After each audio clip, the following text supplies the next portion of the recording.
Bonsoir tout le monde.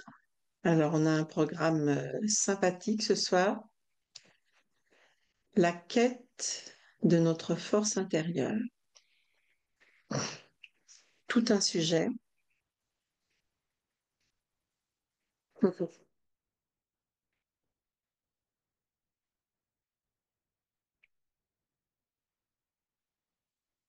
Bon, en attendant, on peut peut-être faire une petite méditation, une courte méditation, histoire de nous recentrer, en attendant peut-être que certains arrivent.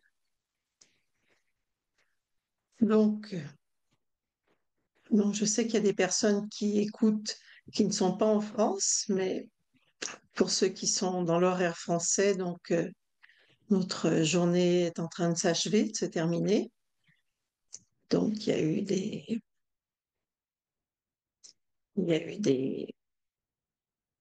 des tas d'activités, des rencontres, des conversations, du travail, des imprévus peut-être. Et donc, toutes ces scènes, elles sont déjà derrière, elles appartiennent déjà au passé, entre guillemets. Et je pourrais y revenir si nécessaire, mais pour l'instant, je m'offre une pause. Je me détache de toutes ces scènes, de toutes ces images, de toutes ces activités, et je réalise le pouvoir du moment présent.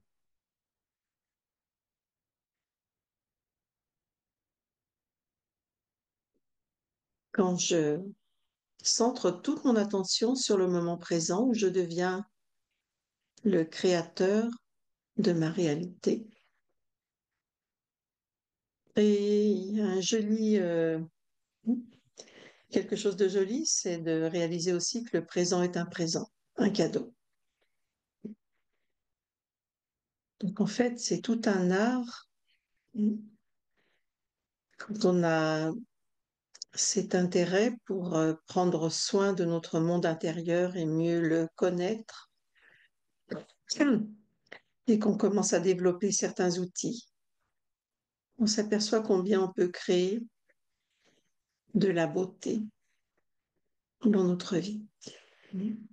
Donc, en tant que créateur, est-ce que nous nous offrons ce présent de, de créer quelque chose de beau dans notre vie? Parce que nous le méritons amplement, grandement, puisque notre vie, c'est tout ce que nous avons. Et il y a le monde extérieur et puis il y a un autre monde, mon monde intérieur. Dans le monde à l'extérieur, quand on sort dans la rue, à l'extérieur, eh bien, c'est un, c'est le domaine public. Il y a des circonstances, il y a des personnes et on ne peut rien contrôler de tout ce qui se passe à l'extérieur. Alors que mon monde intérieur, eh bien, c'est un domaine intime, privé. C'est comme un sanctuaire.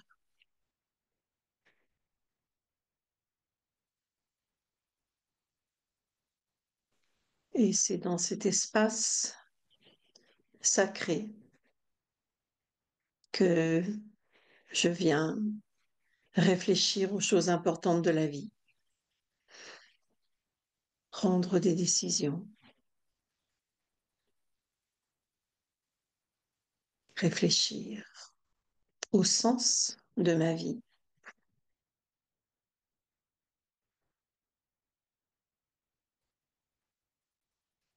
Et donc, je connecte avec cet espace. Je me détache de tout ce qui est à l'extérieur. Mon corps est assis confortablement, car mon corps a aussi besoin d'une pause.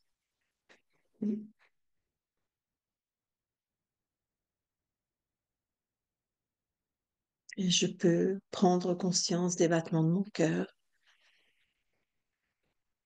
observer le rythme de ma respiration.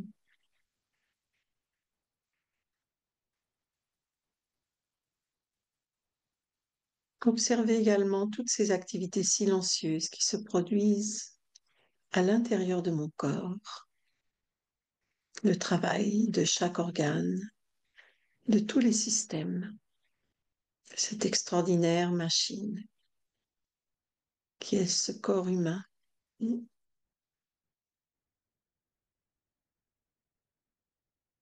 La résilience, la force, la stabilité.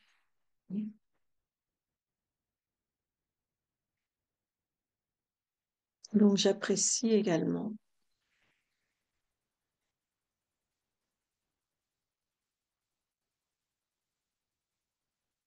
cette relation avec mon corps. Moi, celui qui parle, c'est moi, l'être conscient.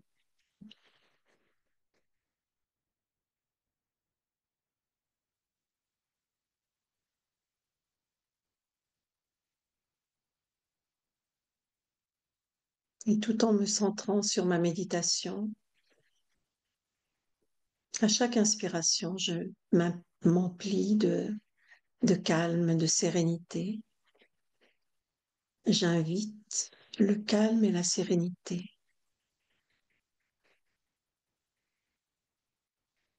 à faire partie de moi.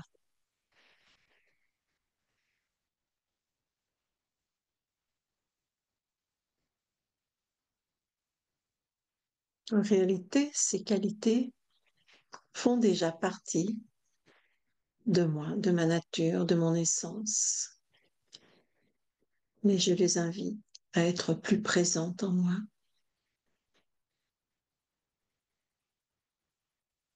Je commence à ressentir un courant d'énergie paisible, empli de douceur,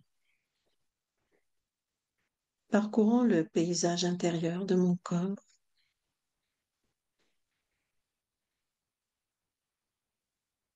détendant chaque muscle, chaque tissu,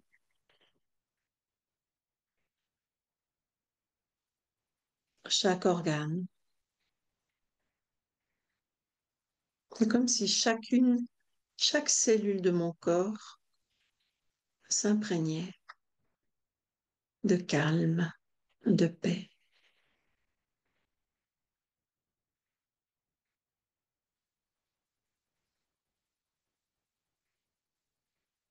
Car la paix est une qualité qui est au service de la vie, aussi bien dans les relations que dans nos pensées, et de même dans mon corps. Mes cellules aiment beaucoup la paix. Parce que quand il y a cette énergie de paix, de calme, eh bien cela génère du bien-être. Et tout fonctionne beaucoup mieux, avec plus d'harmonie.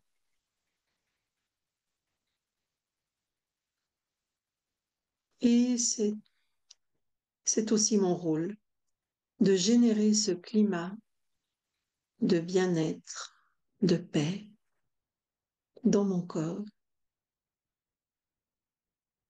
de façon à ce que ce monde qu'est mon corps, cet organisme, fonctionne de la meilleure façon.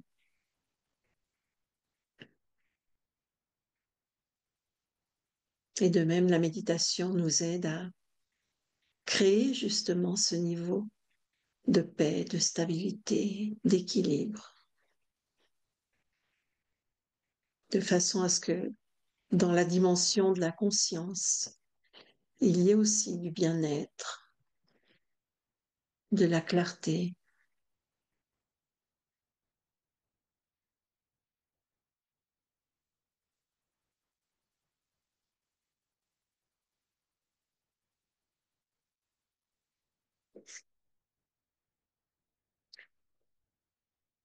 Voilà une petite pause. C'était mi-méditation, mi-pause, mi-réflexion. Donc, ce soir, nous avons un sujet qui est à la quête de notre force intérieure. Et en fait, notre histoire en tant qu'être humain, être conscient, hein, eh bien, dans les philosophies, dans les religions, dans les traditions, il y a cette quête, cette réflexion. On cherche à comprendre qui nous sommes, à comprendre notre identité, hein, à comprendre le sens de la vie. Et il y a aussi notre relation avec l'ombre et la lumière. Et tous, par moments, nous faisons l'expérience de la lumière. Et à d'autres moments, la lumière devient plus ténue. Et il peut même y avoir de l'ombre. Et donc, ça aussi, c'est quelque chose qui anime les consciences et qui anime nos réflexions, qui inspire la philosophie, la spiritualité, les religions. Parce qu'en fait, nous aspirons à la lumière. En réalité, l'être conscient que nous sommes, donc il y a ce corps physique hein, qui est mon identité physique, le nom, un lieu de naissance, une année de naissance, etc., des activités. Ça, ce sont des informations très intéressantes, mais qui ont plutôt à voir avec l'état civil, des informations qu'on mettrait sur notre carte d'identité. Mais après, qui suis-je? Après, quelle est ma véritable identité? C'est-à-dire l'être conscient. Dans le Raja Yoga, on dit que l'âme est une énergie, l'âme, la conscience, est une énergie extrêmement subtile qui siège au centre du front, comme une petite étoile lumineuse, comme les étoiles qu'on voit dans le ciel, mais là c'est une étoile lumineuse, mais de lumière, faite de lumière spirituelle. On dit que la conscience est faite de lumière, est lumière. Donc en fait, notre apparence, elle est faite de matière, mais en fait, notre conscience, eh bien, elle est faite d'une autre énergie, beaucoup plus subtile, l'âme, hein. Et donc, nous sommes faits de lumière, notre conscience est faite de lumière. Et cette lumière, elle possède, euh, elle possède des qualités innées. Notre essence est faite de paix, d'amour, de joie, d'authenticité, de vérité, et puis de joie, de bonheur. Ça, c'est vraiment notre nature. Et c'est vrai que quand on pratique la méditation, ces qualités-là, elles vont s'activer de façon naturelle parce que on va connecter. C'est-à-dire que là, la méditation, c'est vraiment faire attention à comment bien focaliser euh, l'énergie de ma pensée. On dit que la pensée est une des énergies les plus puissantes au monde. Parce qu'en fait, tout ce qu'on voit dans le monde, tout a commencé par une première pensée, tous les projets. Et cette pensée, si je la nourris régulièrement, c'est-à-dire si je reviens régulièrement, si je donne de l'énergie à un type de pensée, eh bien, ça va grandir et ça va devenir une réalité. Donc, c'est pour ça que la qualité de nos pensées est importante parce que ce à quoi nous pensons beaucoup finit par occuper beaucoup d'espace dans notre vie. Donc, dans la méditation Raja Yoga, on apprend l'art eh bien, de créer des pensées saines et positives de façon à générer quelque chose dans ma vie, un fruit ou des projets ou une atmosphère dans laquelle vivre qui soit saine et positive. Hein, parce que finalement, ce à quoi nous pensons, ça devient notre création et c'est quelque chose eh bien, qui se manifeste, qui devient présent dans ma vie. Donc ça, c'est vraiment, la méditation, elle nous permet d'éveiller les qualités originelles de l'être conscient que je suis. Et Et voilà, et donc, ben, il y a plus de paix, plus d'amour. L'amour, ça ne veut pas dire sauter au cou de tout le monde, ça veut dire dans l'amour, il y a la gentillesse, la bienveillance, la douceur, l'empathie, la générosité. Vous voyez, toutes ces qualités essentielles, finalement, donnent lieu, quand elles se manifestent, à toutes sortes à une infinité de nuances. Hein. C'est comme quand on parle des couleurs de base. Hein, il y a trois couleurs de base, le jaune, le rouge et le bleu, je crois. Et quand on les mélange, en fait, finalement, hein, tous ces mélanges créent finalement un arc-en-ciel. Donc on voit que finalement, avec des qualités, des couleurs de base, on a accès à tout l'arc-en-ciel. Et donc avec ces qualités basiques de l'âme, il y en a cinq, ces qualités originelles, eh bien on a accès à toute la beauté, c'est-à-dire tout le prisme de la beauté intérieure. Donc c'est magnifique vraiment de réaliser que plus on va visiter ce sanctuaire de notre monde intérieur, plus on va avoir accès à cette source d'énergie que nous sommes, hein, eh bien, plus on va focaliser nos pensées, donner de l'énergie à cette relation avec ce qu'il y a de plus subtil en moi, qui est la dimension de la conscience, eh bien, plus cette beauté intérieure va se développer. Et c'est pas une beauté pour devenir arrogant, pas du tout, parce que finalement, cette beauté intérieure, quand elle commence à se manifester en nous, à s'épanouir, eh bien finalement, ça va donner euh, plutôt du bien-être, de la confiance en soi, de la stabilité, etc. Rien à voir avec l'arrogance. L'arrogance, ça a plutôt à voir avec l'ego de l'apparence des possessions, de, des diplômes, d'un compte en banque, etc. Vous voyez, ou d'une image ou de l'image physique. Alors que quand on développe vraiment, eh bien, notre nature spirituelle, nos ressources intérieures, on n'a rien à démontrer finalement, on n'a rien à prouver. Si quelqu'un ne m'a pas reconnu, bah, tant pis, c'est pas la fin du monde. Hein, mais je reste quand même centrée parce que finalement, cette âme, cette source consciente, finalement, devient mon centre de gravité. C'est-à-dire que c'est depuis cet espace eh bien, que je gouverne ma vie. Et donc, on parlait de cette beauté intérieure, de toutes ces qualités-là, mais en fait, c'est vrai il y a peut-être des choses qui sont, enfin, peut-être que la paix, l'amour, le bonheur, la joie, etc., hmm, on pourrait dire que c'est pas suffisant. Quelquefois, l'amour ou la paix ne sont pas suffisantes pour gérer des situations adverses, des difficultés, des problèmes, etc. Ça veut dire que au fur et à mesure de notre pratique spirituelle et personnelle, eh bien, on va acquérir, en plus de développer notre essence, on va acquérir de la force intérieure.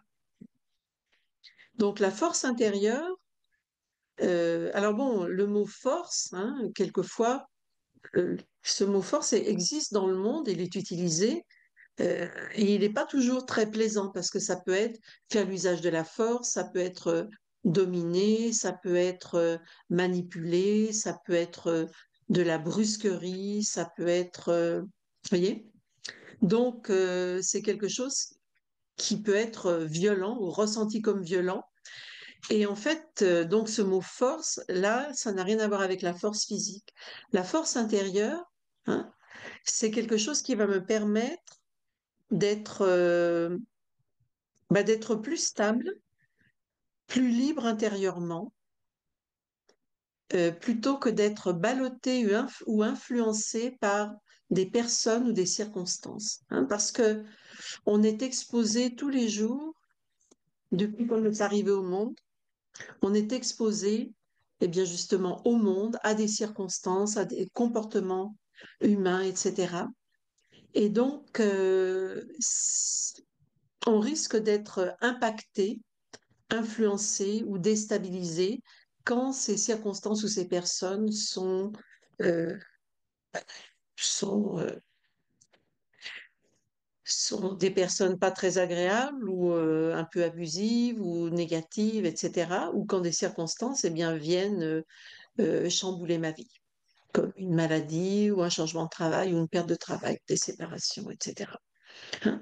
Donc, en plus de l'amour, la paix, etc., on a aussi besoin de force intérieure. Hein, parce que on a besoin. Vous savez, moi j'aime bien l'idée que, enfin, c'est quelque chose, quand j'ai découvert la méditation, j'ai réalisé qu'il y avait ces deux mondes, qu'il y avait le monde extérieur dans lequel on circule, on vit, on va faire des courses, on rencontre les autres, on va travailler, mais mon monde intérieur, là, c'est vraiment moi qui gouverne. Et si on ne prête pas attention à prendre soin de ce monde intérieur, ben finalement, ça veut dire que c'est comme une maison où il n'y a ni porte ni fenêtre et tout le monde peut entrer. Hein. Ça veut dire que je suis constamment, mon monde intérieur qui devrait être un espace de sécurité, de stabilité, comme un refuge, comme une grotte, où quand j'ai envie d'être tranquille et de réfléchir, eh bien, je peux venir vraiment dans cet espace. Et donc, c'est vrai que c'est important que cet endroit il soit protégé. Je ne cherche pas à m'isoler des autres ni du monde, mais par contre, cet espace privé, ce sanctuaire, eh bien, je ne vais pas tout faire entrer à bord. Hein. C'est-à-dire que je ne vais faire entrer à bord que ce qui est utile ou bénéfique. Et ce qui n'est pas utile ou bénéfique, eh bien, je vais le traiter ou le gérer, hein, mais à l'extérieur. Oui, parce que mon monde intérieur, il doit, il doit être constitué et nourri par une belle énergie. On est d'accord, n'est-ce pas? Et donc, c'est comme quand on prend soin d'un enfant ou d'un bébé, eh bien, on fait en sorte de veiller à ce que qu'il soit entouré de l'énergie la plus sûre, la plus protectrice, la plus harmonieuse. Hein, parce qu'on sait que ce bébé ou cet enfant, c'est dans cette, dans ce contexte qui va pouvoir se développer euh, bien. Hein. Et donc, notre monde intérieur, on est un peu le parent de ce monde intérieur, parce que personne ne peut prendre soin de mon monde intérieur si ce n'est moi. Là, on peut pas déléguer ça. On peut être très bien accompagné, hein, mais personne n'a les clés de mon monde intérieur. Et donc, eh bien, c'est ma responsabilité. C'est-à-dire que je dois prendre soin de ma personne, de ma santé physique, comme de ma santé morale, mentale, émotionnelle, etc.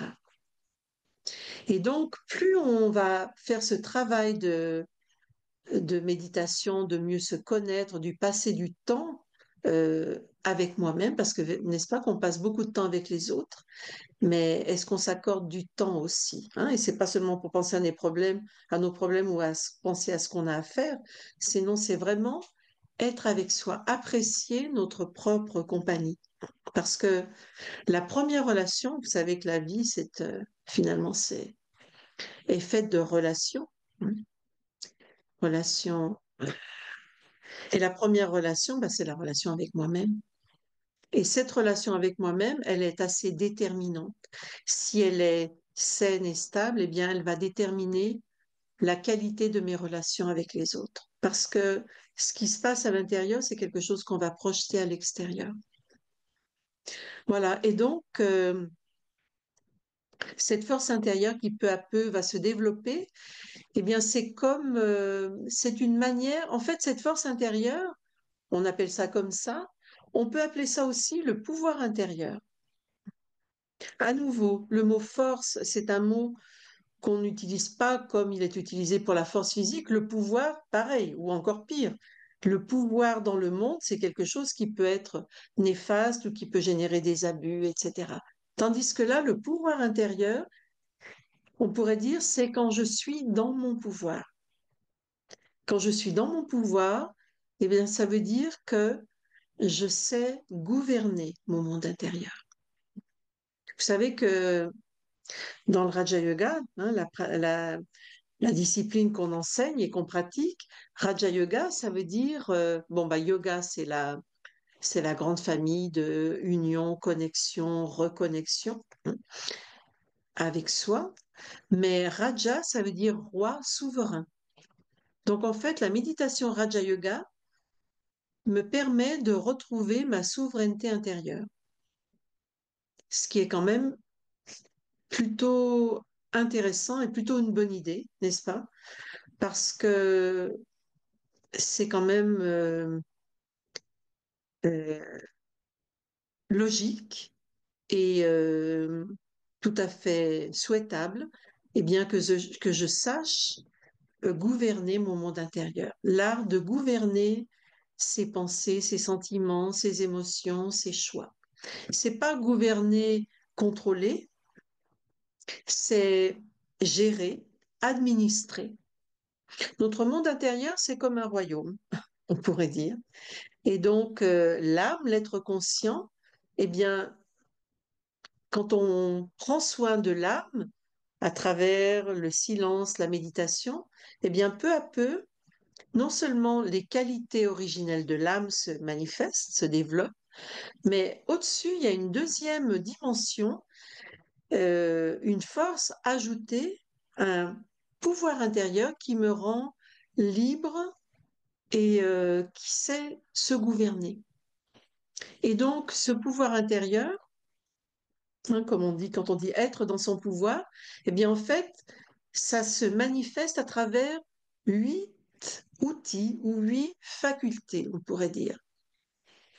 En fait, quand on parle de cette force intérieure ou de ce pouvoir intérieur, en fait, il se décline en 8 pouvoirs euh, différents, en 8 pouvoirs différents. Et d'ailleurs, vous savez qu'aujourd'hui, c'est la première session. Donc aujourd'hui, on parle de la force intérieure, aller à la rencontre de notre force intérieure ou la quête de notre force intérieure. Mais en fait, une fois par mois, on va voir un de ces 8 pouvoirs. Donc c'est ce que j'étais en train d'annoncer maintenant là. Donc cette force intérieure est constituée et déclinée par 8 pouvoirs distincts. Et quand on a ces 8 pouvoirs, eh bien, on peut dire qu'on est dans notre lumière, dans notre force intérieure, dans notre pouvoir. C'est-à-dire qu'on est libre, autosuffisant. On n'est pas dépendant. On est en relation avec les autres, mais on n'est pas dans la dépendance, ni dans la soumission. On n'est pas non plus impressionné, ou peut-être un petit peu, mais en tout cas de moins en moins, parce que plus on va développer notre force intérieure, plus, plus on sera stable et moins impressionnable. Parce que quand on est trop impressionnable ou facilement déstabilisé, eh bien, ça nous rend vulnérables, n'est-ce pas? Et quand on est vulnérable, on se sent en insécurité. Et puis, non seulement on se sent en insécurité, mais il peut y avoir des fluctuations. Donc, en fait, les fluctuations, la vulnérabilité, bon, alors je sais que maintenant il y a un mot, enfin, c'est pas qu'un mot qui est à la mode, mais quelquefois on dit que c'est bien d'être vulnérable ou de montrer sa vulnérabilité. Bien sûr qu'on peut avoir des parties de nous qui sont encore un peu tendres, ou bien se montrer vulnérable, ça peut dire aussi être sincère, être honnête et parler de soi sans masque, d'accord? Mais par contre, pour réaliser ce grand voyage qu'est la vie, vous êtes d'accord que la vie est un sacré voyage et ben, ça demande d'être bien préparé, n'est-ce pas? Et ces 8 pouvoirs qu'on va voir donc durant 8 mois d'affilée, ça paraît peut-être long, mais bon, de toute façon, comme il y a une conférence toutes les semaines, une fois par mois, ce sera donc une conférence atelier sur un de ces pouvoirs. Et donc ces pouvoirs, Ben, je vais vous les citer maintenant parce que comme ça, vous allez les entendre. Peut-être que certains d'entre vous, ils les connaissent déjà. Donc, il y a l'intériorisation parce que tout commence par justement cette connexion avec soi-même, c'est-à-dire se détacher du monde extérieur et connecter avec soi-même. Donc, l'intériorisation, le pouvoir de lâcher prise. Ensuite, il y a le pouvoir de l'adaptabilité ou de la flexibilité, le pouvoir de la tolérance. Et la tolérance, ça ne veut pas dire qu'on doit tout tolérer, même l'intolérable. Ça ne veut pas dire ça. Ça veut dire on reste dans ce niveau d'équanimité, vous voyez, de stabilité. C'est-à-dire, je ne suis pas affectée par l'extérieur. Et ça ne veut pas dire qu'on n'est pas sensible, hein. Une chose, c'est être sensible, avoir de la sensibilité, ça c'est très bien. Ça nous permet d'être à l'écoute des autres, d'avoir de l'empathie, de capter quelque chose de plus profond en moi ou dans les autres, ou dans les circonstances, hein. Mais j'ai un trou de mémoire. Qu'est-ce que je disais? Tout d'un coup, la sensibilité, ben voilà, j'ai l'autre mot qui m'a échappé. Enfin bref. Oui, la tolérance, donc l'équanimité, ça veut dire rester stable, hein. Rester stable, quoi qu'il arrive. Et ça, c'est important parce que quand on reste stable, quand on a cette tolérance, eh bien, ça nous permet d'avoir le pouvoir, la capacité du discernement. C'est-à-dire que ma capacité de discernement n'est pas altérée. N'est-ce pas que quand on est bouleversé dans les émotions, euh, qu'on fluctue, qu'on navigue, qu'on est une fois bien, une fois pas bien, etc., notre discernement manque de clarté. C'est le moins qu'on puisse dire. Et donc, quelquefois, on doit prendre des décisions, on doit faire des choix, ou quelquefois même notre vision est influencée par mes émotions. Et tout d'un coup, ben, je ne vois pas les choses tout à fait comme elles le sont. D'accord? Donc, en fait, voilà, ce discernement, c'est très important de, d'y voir clair, de voir les choses ou les personnes telles qu'elles sont. Et ensuite, après le discernement, qu'est-ce qu'il y a? Après le discernement, il y a le pouvoir de décision. Ça, c'est super important aussi parce que on est constamment en train de faire des choix, n'est-ce pas? Il y a des grandes décisions, hein, mais il y a aussi des petites décisions. Et toute la journée, on fait des choix selon ce que nous percevons, selon ce que nous percevons ou selon comment nous interprétons la réalité.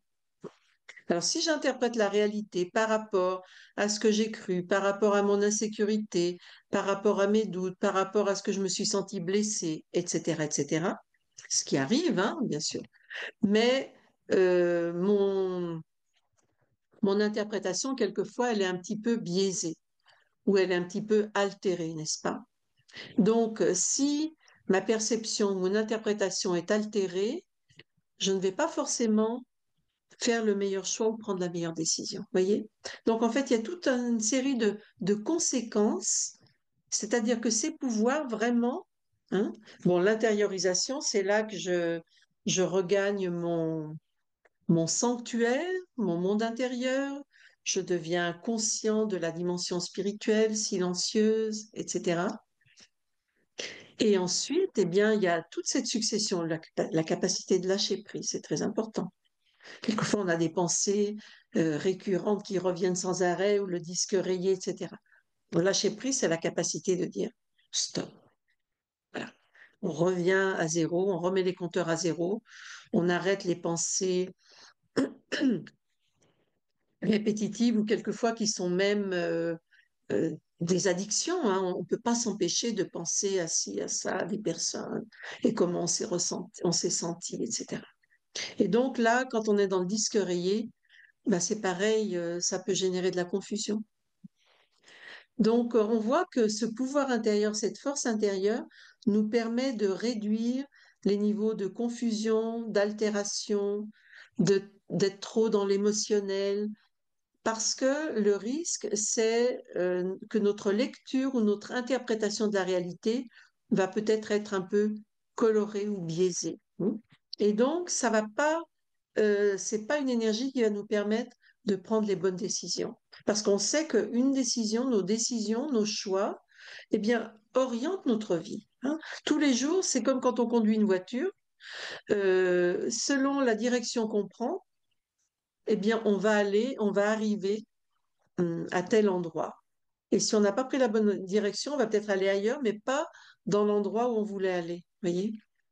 Et donc, intérieurement, spirituellement, humainement, etc., on a des projets, on se projette vers un avenir, vers un futur. On a une idée de ce que l'on aimerait réaliser, créer dans notre vie, comment on aimerait se sentir. Et disons basé sur des valeurs, sur quelque chose qui pour moi est important et qui donne du sens à la vie.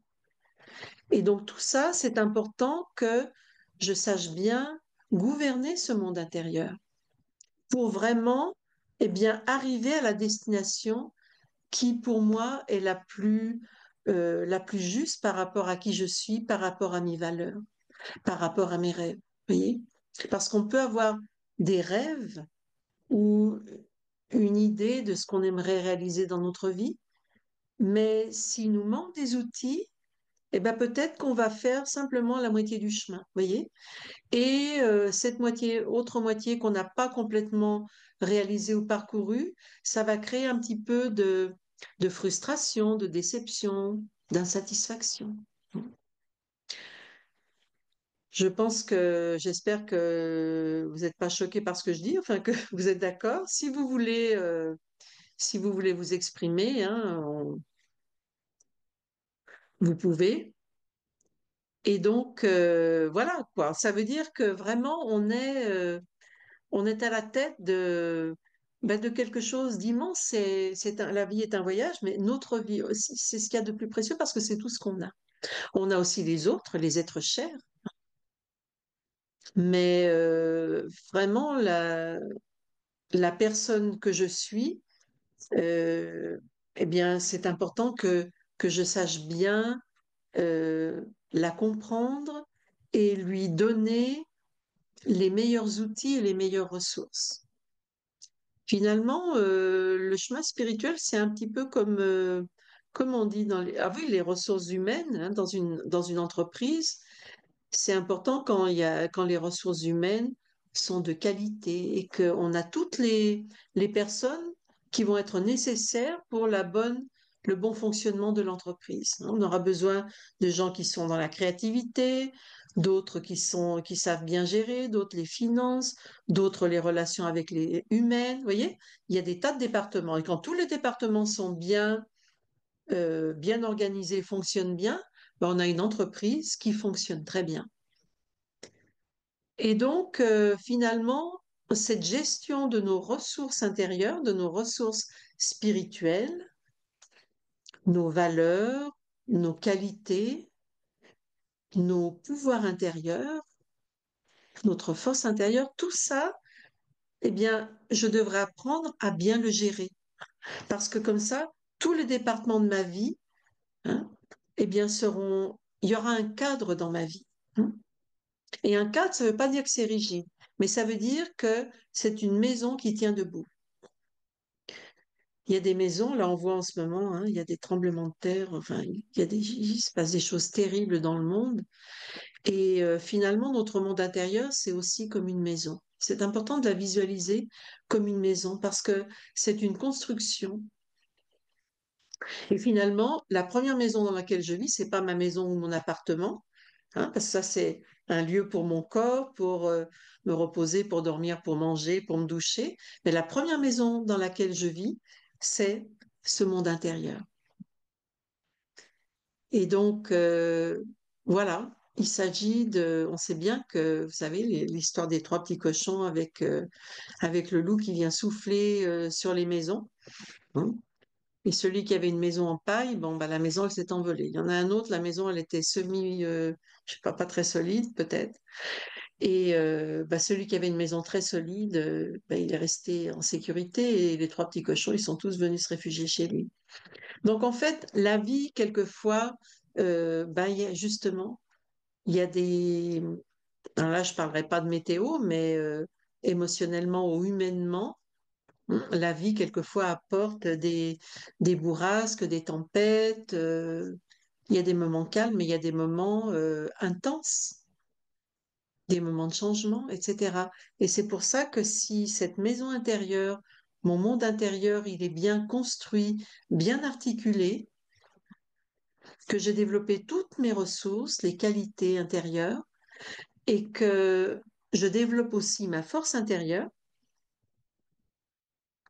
eh bien là, je me sentirais vraiment en sécurité dans ce monde intérieur.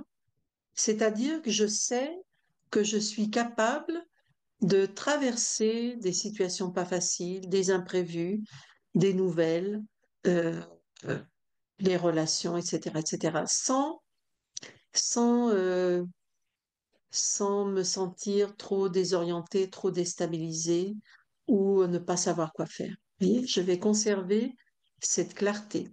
Et donc, j'en étais au pouvoir. Il y avait l'intériorisation, le pouvoir de lâcher prise, le pouvoir de la flexibilité ou l'adaptabilité. Ensuite, il y avait la tolérance. Ensuite, il y avait le discernement. Ensuite, il y a la prise de décision. Ensuite, il y a le courage ou le pouvoir de faire face, parce qu'on a aussi besoin de courage. Et par moments, il faut faire face à des situations pas faciles. Et le dernier, c'est le pouvoir de la coopération. Parce que finalement, eh bien, on est un individu, mais on vit en société, en communauté, dans une ville, dans un village. On a des groupes d'amis, on a une famille, on a des collègues de travail, etc. Et donc, la coopération, c'est l'échange. Et la coopération, ça a à voir avec la contribution, ma contribution. Et donc, qu'est-ce que j'attends des autres et qu'est-ce que je donne? Vous voyez, parce que les deux, ça marche ensemble. Quelquefois, on a des attentes et c'est justifié d'avoir des attentes, mais c'est important aussi de m'interroger sur qu'est-ce que j'apporte, moi. Donc, voilà, cet échange, cette coopération, eh bien, si elle est saine, vous voyez, euh, eh bien, il y aura de beaux fruits. Dans le Raja Yoga, on dit que donner, c'est recevoir. C'est comme une loi spirituelle, c'est-à-dire que ce que nous attendons dans la vie, c'est pas en croisant les bras et en disant j'attends ci, j'attends ça, etc. J'attends du respect, j'attends autre chose. Non. En fait, c'est en donnant soi-même quelque chose qu'on va le recevoir. C'est-à-dire que si je veux recevoir du respect, je dois donner d'abord du respect. Donc, bah, ça demande d'aller le chercher en soi et de forger cette attitude de respect et cette vision, cette capacité d'avoir du respect pour les autres, du respect, de l'appréciation, c'est-à-dire de savoir voir les qualités d'une personne. Et donc, c'est important quand on comprend ce mécanisme. Hein, vous savez, les lois spirituelles, elles sont intéressantes à comprendre parce que finalement, eh ben, on les applique. Les lois spirituelles, c'est comme les lois dans le monde.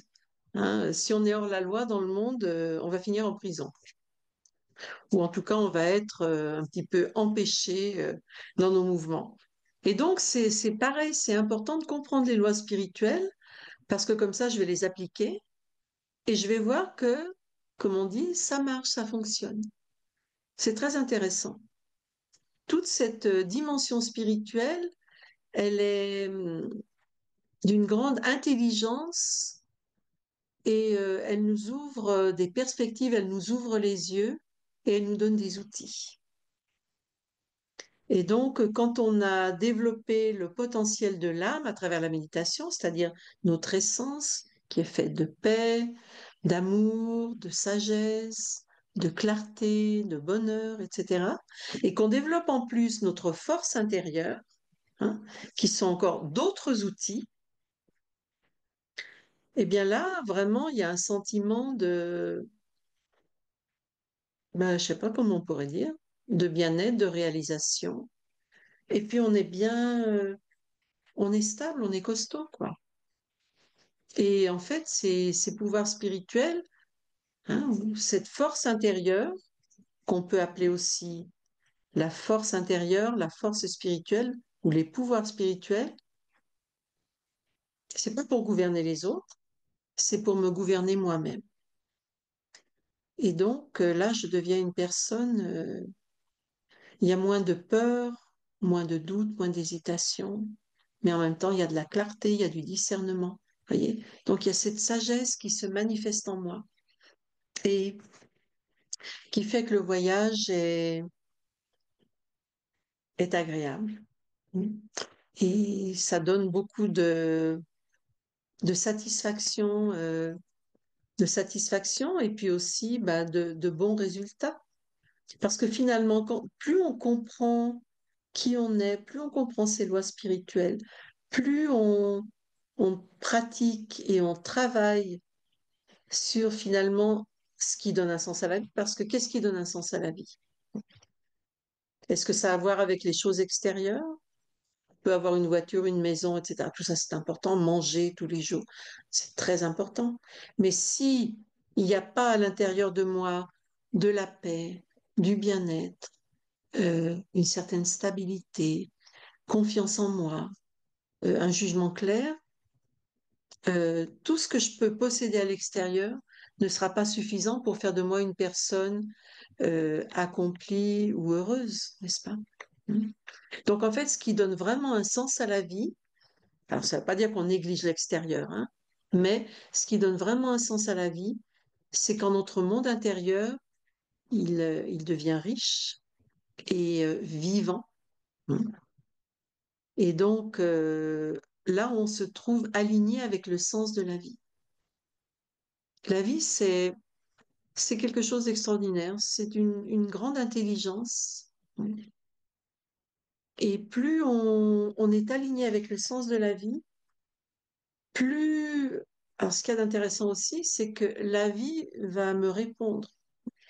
C'est comme, c'est comme avoir une relation avec la vie. La vie, c'est pas quelqu'un. Bon, et après, il y a le divin ou la dimension spirituelle. J'en ai pas parlé, je sais pas si je vais en parler parce que le temps passe. Hein, c'est important en tant qu'être spirituel. On peut aussi, en tout cas, dans la méditation Raja Yoga, c'est une expérience qu'on peut aussi avoir. C'est en tant qu'être spirituel, être de lumière, on peut avoir cette connexion avec la source de lumière, la source divine, la source spirituelle, euh, avec qui je partage exactement les mêmes qualités. Hein. C'est une source divine de paix, d'amour, de sagesse, de lumière, et une source totalement inconditionnelle. Et quand je connecte à cette source, eh bien, je peux, non seulement je cultive mon propre jardin intérieur, mais je peux aussi avoir accès et me nourrir, me rafraîchir en puisant directement à cette source totalement pure et inconditionnelle. Donc ça, c'est évidemment une expérience ajoutée. Et c'est pas religieux parce que moi personnellement, quand j'ai découvert la méditation Raja Yoga, on pourrait dire que je croyais pas en Dieu. Enfin, je veux dire, c'était pas un grand souci pour moi. Je dirais même que j'aurais jamais imaginé que ça puisse exister. Donc, c'était pas quelque chose, c'était pas une préoccupation. Mais c'est arrivé comme ça, c'est-à-dire qu'en pratiquant cette conscience que je suis l'être de lumière, cette énergie subtile, hein, j'ai réalisé que rendre ma conscience plus subtile me permet de rencontrer ou de ressentir la présence d'un être qui n'est que dans le subtil, qui n'a pas un corps physique, qui n'est pas dans ce monde de matière, qui n'est pas un être humain. C'est un être, mais pas un être humain. C'est un être qui est éternellement dans sa lumière subtile et qui est un océan d'amour, de paix, de sagesse, de bienveillance. Donc, cette relation est merveilleuse et elle n'est pas religieuse, elle est spirituelle. Ça veut dire qu'elle n'est pas attachée à aucune religion. Parce que les religions, elles peuvent créer des séparations.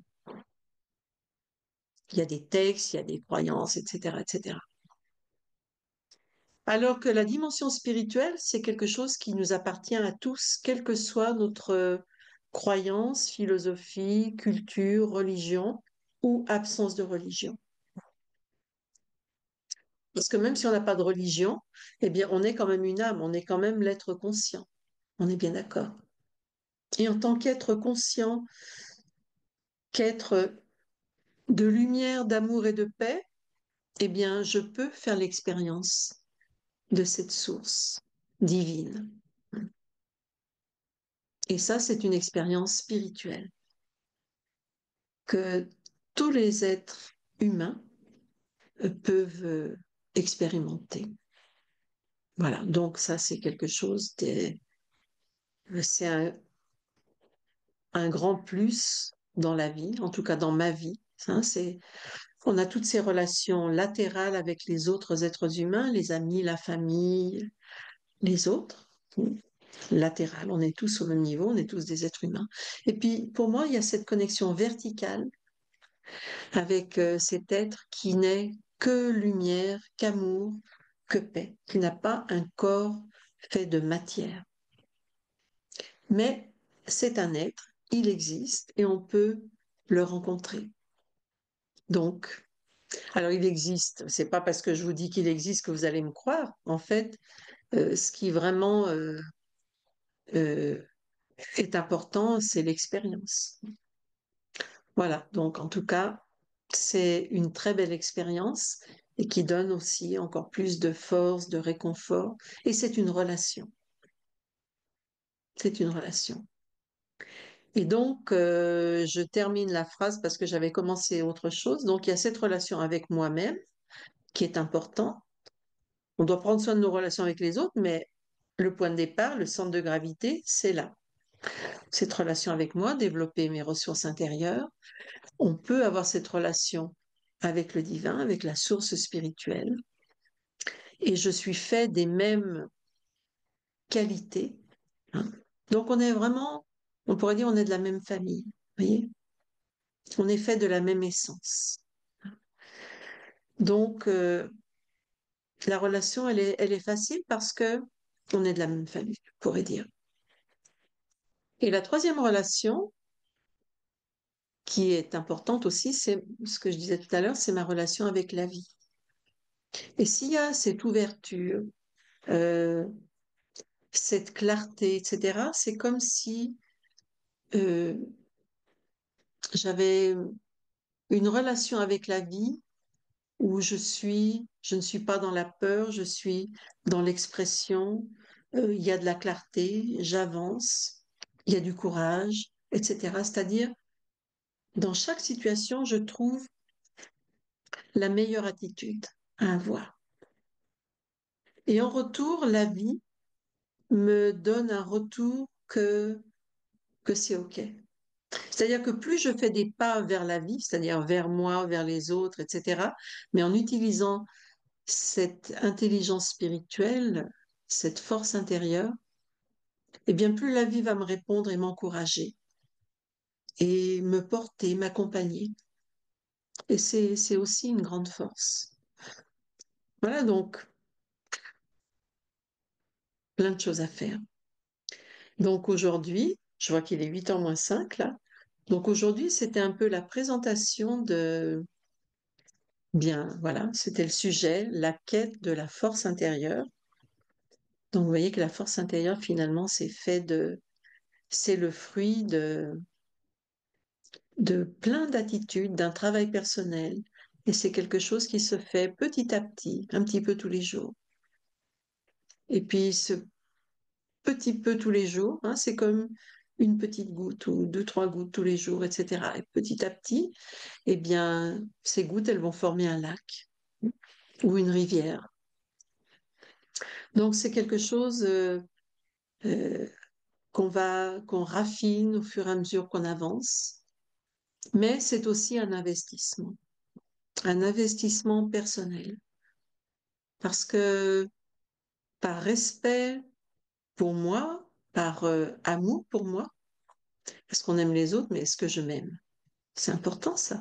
Et donc de me donner le meilleur, de cultiver le meilleur, c'est-à-dire de me donner tous les outils qui sont disponibles. Parce qu'en fait, ils sont déjà là, hein, mais certains sont peut-être pas très activés, peut-être certains sont un petit peu endormis. Donc en fait, vraiment, oui, une autre image, hein, c'est que quand ces 8 pouvoirs, on parle de 8 pouvoirs en particulier, quand ces 8 pouvoirs, ils sont bien présents dans ma vie, eh bien, on pourrait dire qu'on est dans notre lumière, vous voyez, dans notre lumière, dans notre pouvoir. C'est comme la pleine lune. Quand elle est éclairée, hein, la pleine lune, elle est ronde, elle est complète, il lui manque rien. Eh bien, les 8 pouvoirs, parce qu'on peut avoir déjà 3 ou 4 pouvoirs ou 5.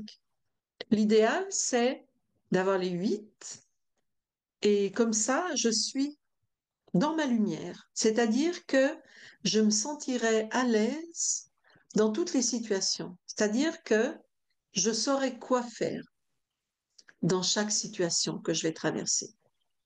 Vous voyez? Parce que quelquefois, on a besoin d'intériorisation, c'est-à-dire, c'est pas le moment de parler, c'est le moment plutôt d'être en silence. Il y a des moments, il faut avoir du courage, il faut faire face à quelque chose de difficile. Et à d'autres moments, c'est juste, il faut comprendre, discerner, qu'est-ce qui se passe là? Qu'est-ce que cette situation vient me dire? Qu'est-ce que cette personne cherche à me faire comprendre? Vous voyez? Donc en fait, les 8 pouvoirs, ils ne sont pas interchangeables. C'est bien de développer 8 pouvoirs et après de savoir les utiliser à bon escient. C'est comme 8 clés. Vous voyez? Donc c'est comme si on avait un trousseau de 8 clés et ben voilà, selon la porte devant laquelle je me trouve, j'ai besoin de mettre la bonne clé. Mais quand j'utilise la bonne clé, la porte s'ouvre. Ça veut dire que quand j'utilise ces pouvoirs, la porte s'ouvre. Hmm. C'est super intéressant, n'est-ce pas? Voilà. Donc, est-ce que vous avez des questions? Je crois que vous pouvez vous exprimer si vous le souhaitez. Merci Sandrine, c'est intéressant. Voilà, donc on va se retrouver lors de 8 sessions. Est-ce que quelqu'un souhaite faire des commentaires, un commentaire, voudrait ajouter quelque chose? Si vous avez une question. Et sinon, si vous voulez, on peut terminer avec une petite méditation. Oui, ce sera avec moi, les 8 pouvoirs. Eh bien, merci pour votre attention. Merci Laetitia, merci Marianne, merci Sandrine. Ishani, merci beaucoup. Bisous de Tahiti. Ah, Tehani. Voilà, j'ai pas mes lunettes. Ah, super, Tehani. Bah oui, les 8 pouvoirs, hein, c'est waouh. C'est vrai que c'est merveilleux. C'est merveilleux. Il arrive que face à un problème, la solution arrive d'elle-même. Ah bah oui, ça arrive aussi. Ah bah là, c'est bien. Mais c'est pour ça aussi que, de toute façon, plus on va être stable et clair et en paix intérieurement, plus on sera capable de voir la solution si elle arrive toute seule. Alors ça, c'est formidable. Et c'est bien aussi de la voir, hein, de la voir et de la saisir. Quelquefois, si on est trop troublé ou un peu dispersé, on va peut-être pas tout voir. Voilà, mais en tout cas, vous avez raison, Daniel. Il arrive que quelquefois la solution arrive pas loin après le problème. Tehani, besoin de revoir encore et encore nos 8 pouvoirs. Oui, oui, c'est merveilleux. Je ne sais pas si vous vous souvenez de ce livre, moi je l'aime beaucoup. Alors bon, vous le voyez peut-être à l'envers, La quête des 8 pouvoirs intérieurs. Et ce livre, il a été écrit par Anthony Strano. Je ne sais pas si vous l'avez. Bon, en France, il est disponible dans nos centres. À Tahiti, je ne sais pas si vous l'avez, mais il est vraiment très bien. Et puis, il y a 8 symboles. Donc, dans les semaines à venir, là, quand on fera les pouvoirs, ouais, après des années, ouais. Après, les 8 pouvoirs, ils ont chacun un symbole. Et je vais terminer avec cette petite note. Bon, j'ai dépassé un petit peu. En fait, vous savez, il y a ces légendes. La légende du chevalier et du dragon. Vous savez, il y a souvent des histoires comme ça, ou religieuses, ou des légendes populaires, où il y a un héros qui doit conquérir le dragon. Par exemple, en Espagne, à Barcelone, il y a Saint Jordi, c'est Saint Georges en fait. Et donc, il y a un village qui est terrorisé par un dragon, parce qu'il y a un dragon qui, imaginez, ils ont très peur, ils sont terrorisés. Et Saint Georges a le courage d'aller dompter ce dragon. Donc, en fait, ce dragon, c'est notre faiblesse, nos peurs. Et, euh, et donc, avec la spiritualité, on arrive à dompter ce dragon. Et vous verrez qu'il y a une série de diapos donc je vous présenterai une diapo par pouvoir donc au cours des semaines qui viendront. Et chaque image est vraiment intéressante et c'est une relation avec ce dragon. Et comment je traite, comment je gère ma relation avec ce dragon de façon à finalement l'apprivoiser. Et c'est apprivoiser l'adversité, nos peurs en fait. Voilà, chers amis, on va terminer avec une petite méditation si vous voulez.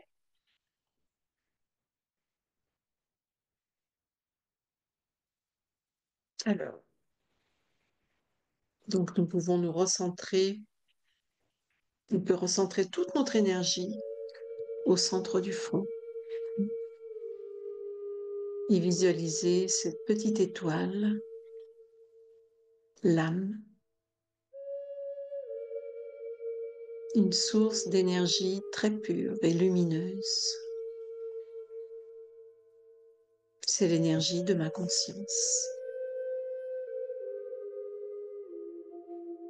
Et dans cette petite étoile,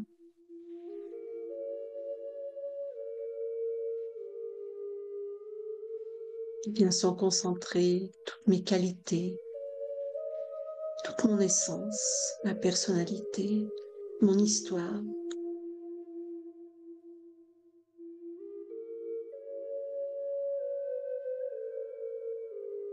C'est comme un disque où était enregistré toute mon histoire et tout ce qui est unique en moi et qui fait la personne que je suis.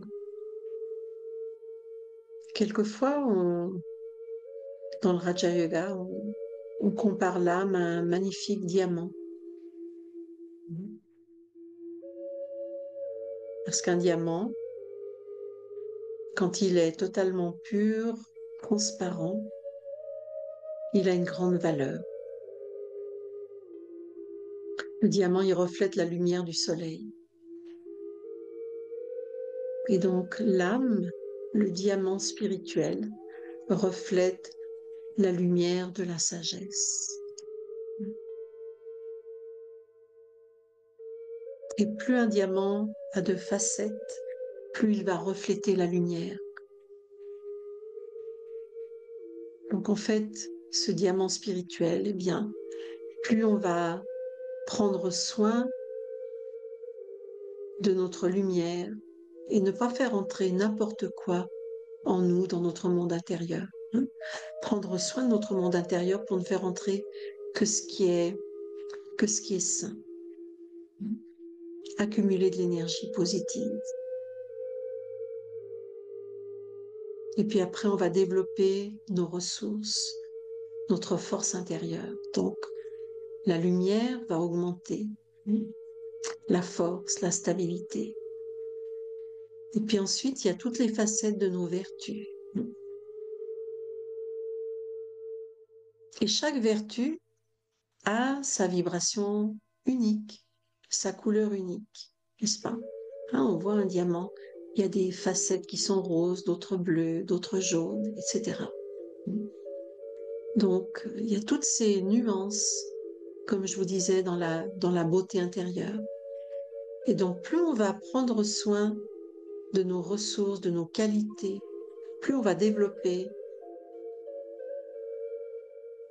cette beauté intérieure, plus eh bien, ce diamant va acquérir une grande valeur. Et en fait, c'est la valeur que j'accorde à ma vie. Et plus on...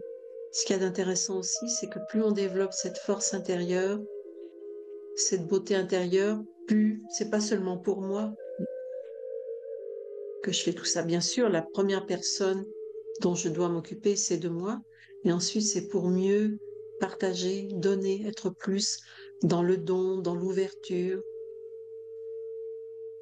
dans la générosité. Hein? Il n'y a plus de peur. Hein. Et alors, plus on donne, eh bien, plus on reçoit. Et là, on est porté par la vie. Hein. Ça ne veut pas dire qu'il n'y a pas des situations de temps en temps qui vont arriver, qui seront pas faciles à gérer, mais j'ai en moi toute cette force, toutes ces ressources, toutes ces clés, et je saurai quelle est la plus appropriée pour cette situation. Voilà, donc on peut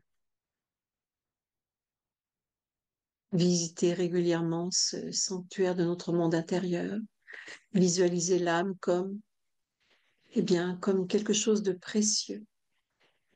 Et plus on prend soin de quelque chose de précieux, eh bien, plus ça va acquérir de la valeur. Voilà tout ce qu'on peut faire pour nous. Merci beaucoup d'être là ce soir et puis bonne continuation. Et alors la prochaine, donc on commence avec le pouvoir de l'intériorisation et c'est le 1er mai. Alors bon, c'est la fête du travail, mais le travail spirituel, si c'est OK pour vous, voilà, il n'y a pas congé. Je vérifie, mais je crois que c'est ça. J'ai regardé tout à l'heure. Jeudi 1er mai à 19 heures. D'accord? Et ça sera l'intériorisation. D'accord. Voilà. Merci. Merci beaucoup. À très bientôt.